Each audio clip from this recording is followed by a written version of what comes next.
Welcome to Salsido Paranormal.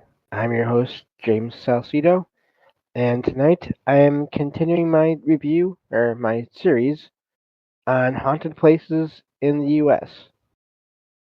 As always, you can find all episodes of the show, along with links to social media, ways to listen, and ways to support the show at the website, and that is salsidoparanormal.com.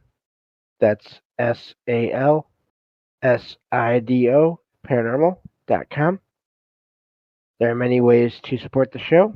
You can always share the show with others and rate and review it on your favorite podcast platform. You can sign up for the Patreon feed and get all the extra content there. Excuse me. For as little as $1 a month. You can also check out the merchandise store and get all kinds of shirts and other items there with designs made by friends of the show. Please follow other friends of the show. That would be Jen, the Arcane Observer, who has her own channel and is the co-host of this show on Saturdays when she's able to make it, and Michael Strange of Trouble Minds Radio and the Trouble Minds Radio Network, KUAP Digital Broadcasting, where you can hear all kinds of amazing shows, as well as my own, online 24/7 for free. So a couple of things to keep in mind as I go through these summaries of whatever information I was able to find online about these locations. Uh, Information and situations can change. So if you think you'd like to visit one of these places, make sure it is okay to do so, and find out when and how and all those things. Because I do not recommend trespassing for many reasons. And I think that basically covers it. There will be articles in the episode description of all the places about all the places I talk about, a couple for each location.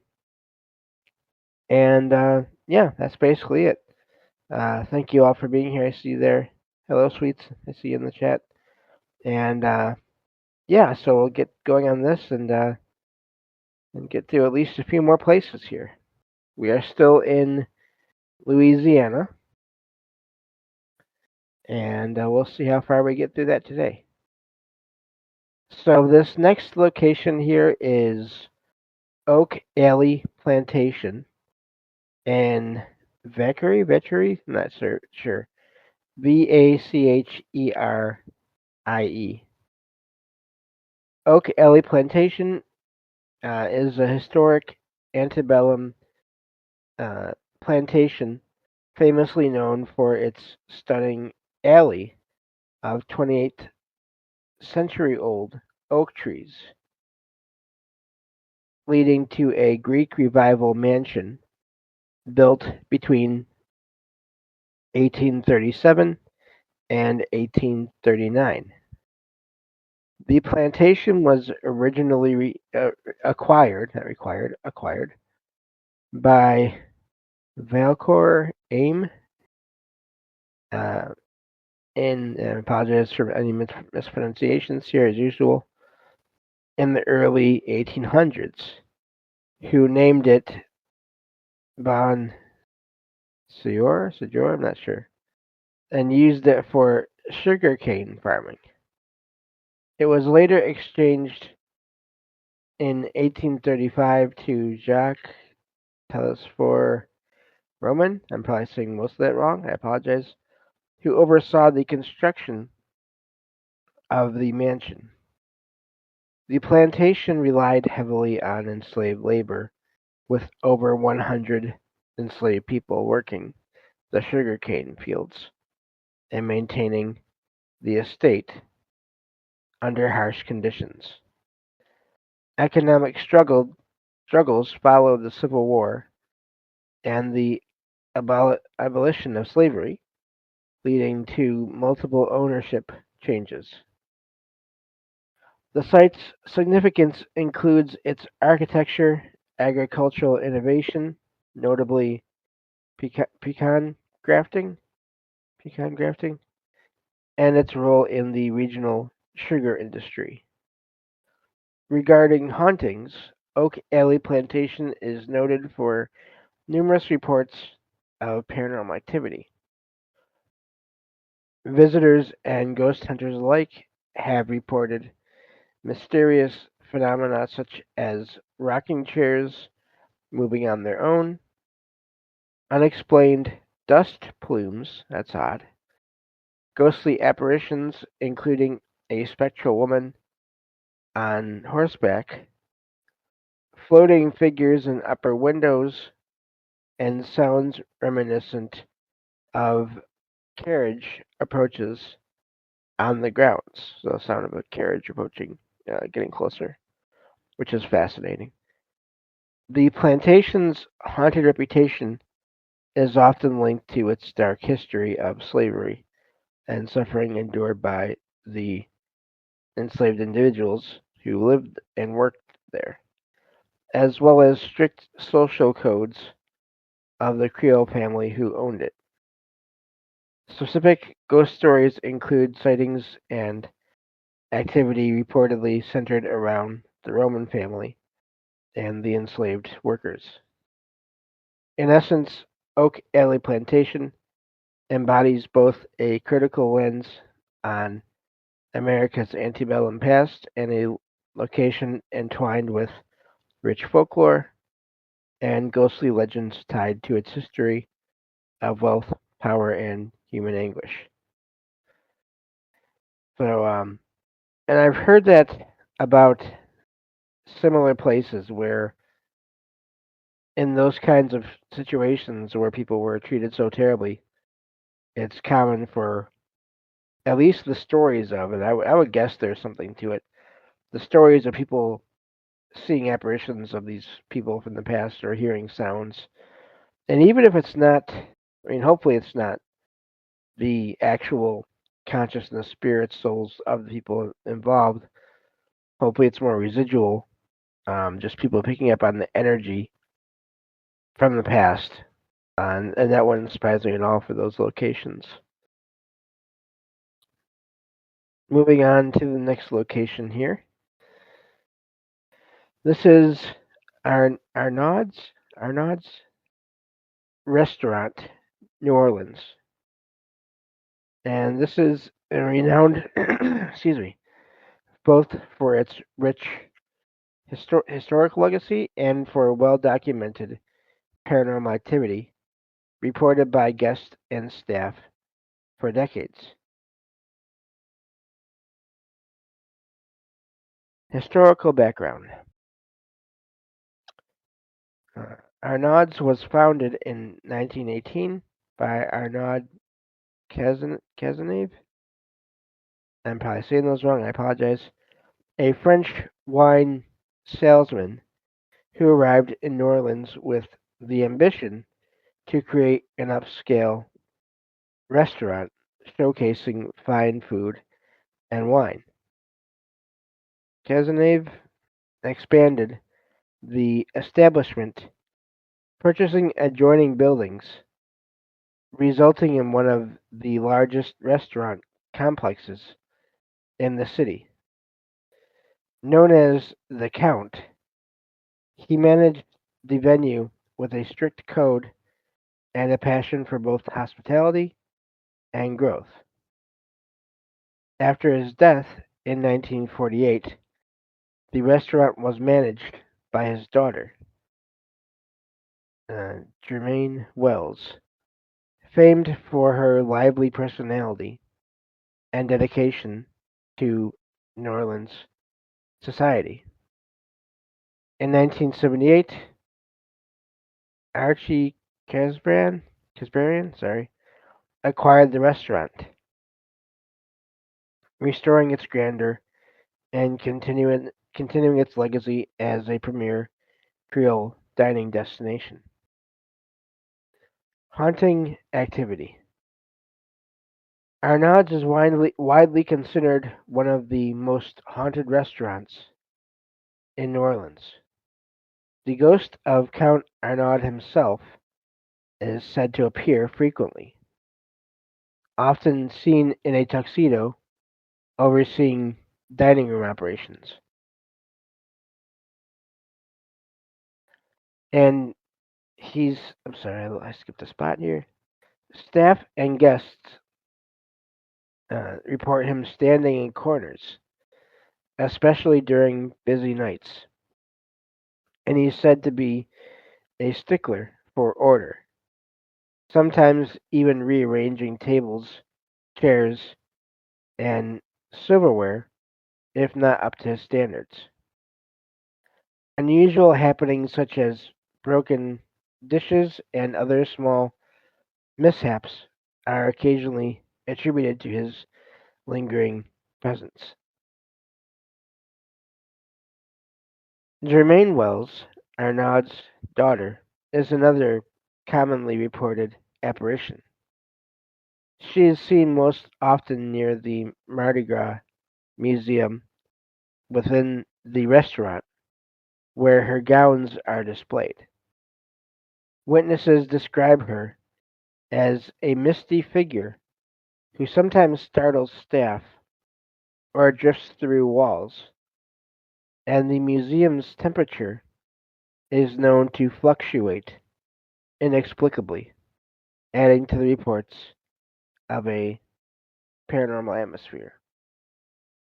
Additionally, parts of the restaurant complex were once brothels and opium dens, leading to tales of restless spirits from the building's earlier, rougher days.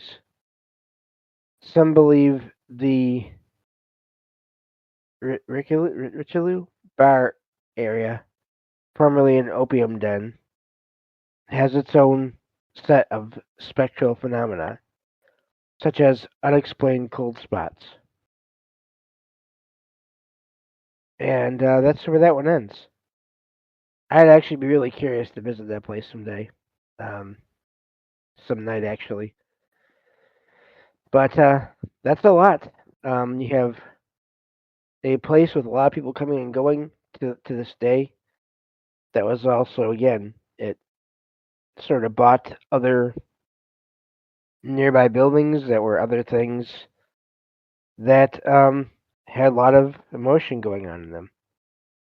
And so, yeah, I'm not surprised that there's so much activity there with a place that had such a clear focus for so long, and but then also incorporating the spaces of other types of locations like that. Um, so, yeah, it doesn't surprise me that there's so much activity there. Next one here. One moment here.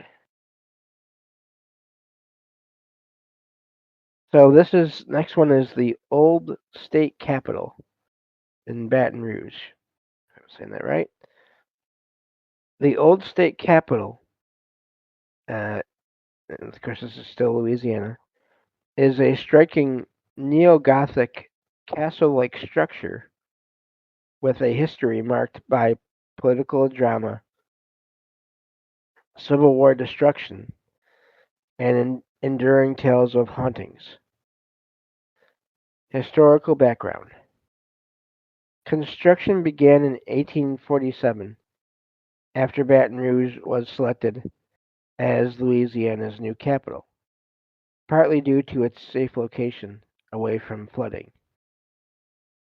The design by architect James H. Decken features medieval castle motifs which set it apart from typical American capitol buildings. The legislature first convened there in January 1850. During the Civil War in 1862, the building was seized by Union forces, used as a prison and garrison, and was gutted by fire, leaving it an empty shell. It was rebuilt in the 1880s by architect William A. Ferret. Ferret, not sure. notably adding the spiral staircase and stained glass dome.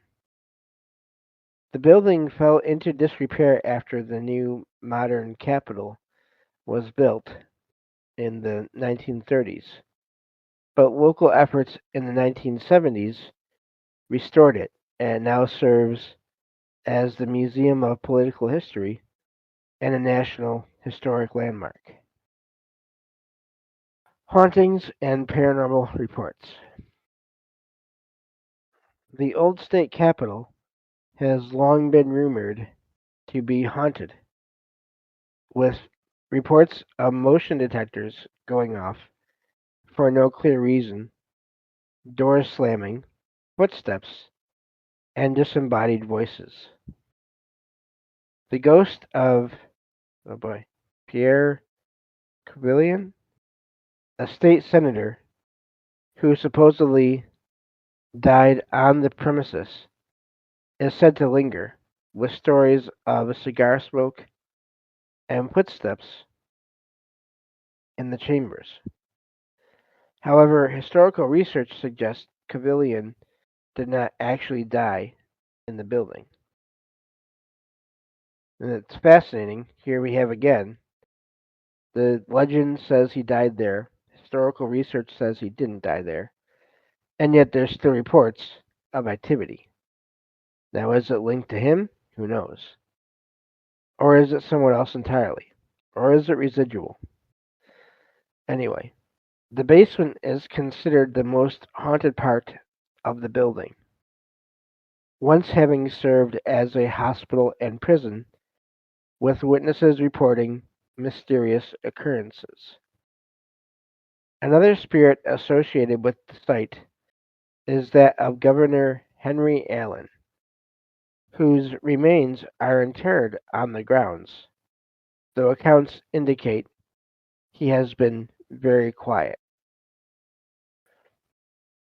A recurring legend involves a lady in Victorian attire, believed to be Sarah Morgan, a Civil War era figure whose story is even featured in a 4D theatrical presentation at the museum.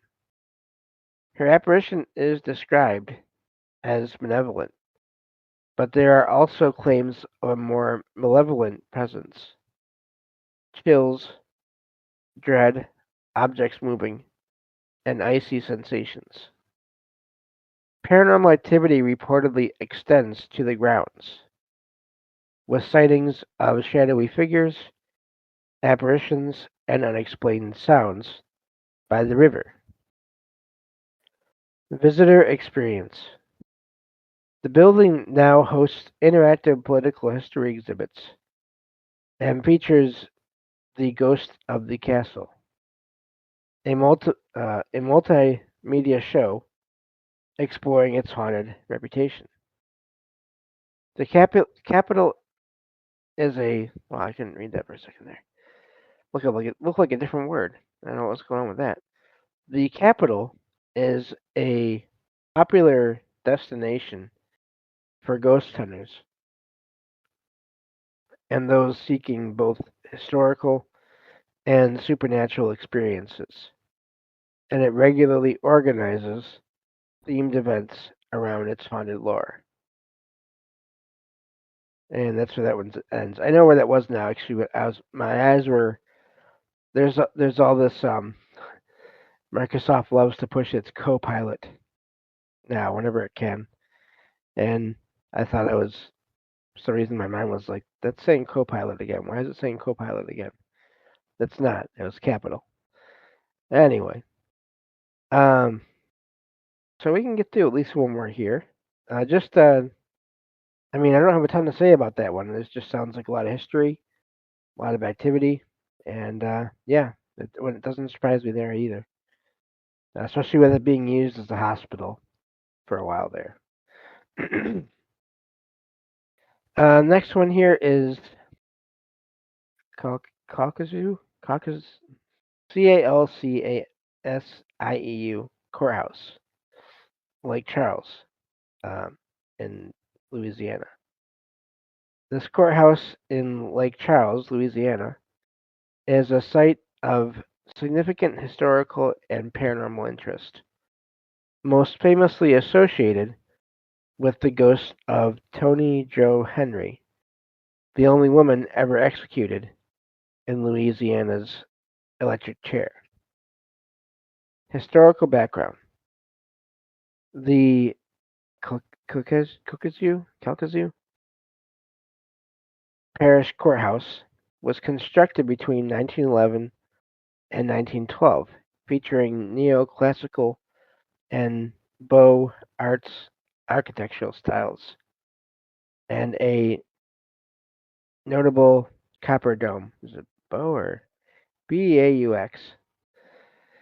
The parish itself was created in 1840, originally with a courthouse in Marion before relocating to Lake Charles.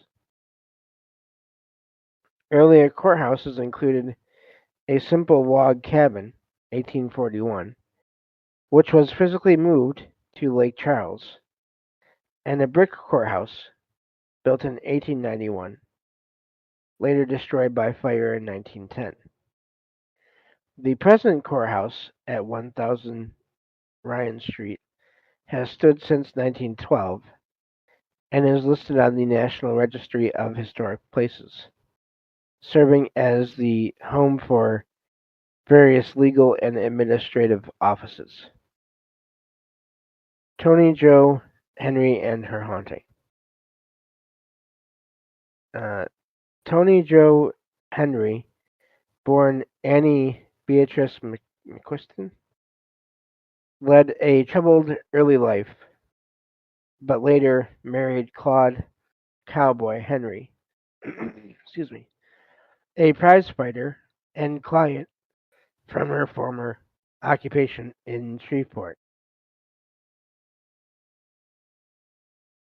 In 1940, uh, attempting to break her husband out of prison, she and her accomplice, Harold Archie Burks, committed a murder while trying to steal a getaway car, leading to her multiple trials at the courthouse. After 3 convictions, Toni Jo Henry was executed by electric chair in November 1942, making her the only woman to be executed in that manner in the state of Louisiana. Her execution took place in the courthouse basement, and local legend holds that her spirit remains active and restless there due to her tragic and violent end. Reported paranormal phenomena. Visitors, courthouse staff, and paranormal enthusiasts report numerous unexplained phenomena attributed to Toni Jo Henry. Disembodied whispers, footsteps, and screams echo through the halls. Sudden whiffs of women's perfume sometimes linger in the air, believed to be a sign of Toni Jo's ghostly presence. Items are sometimes mysteriously misplaced. Doors are inexplicably locked, and some claim to hear or feel her presence, often described as hostile or sorrowful. And talks about it again. More stuff here, but we are out of time. Thank you all for listening, and I will talk to y'all next time on Salsido Paranormal. Take care.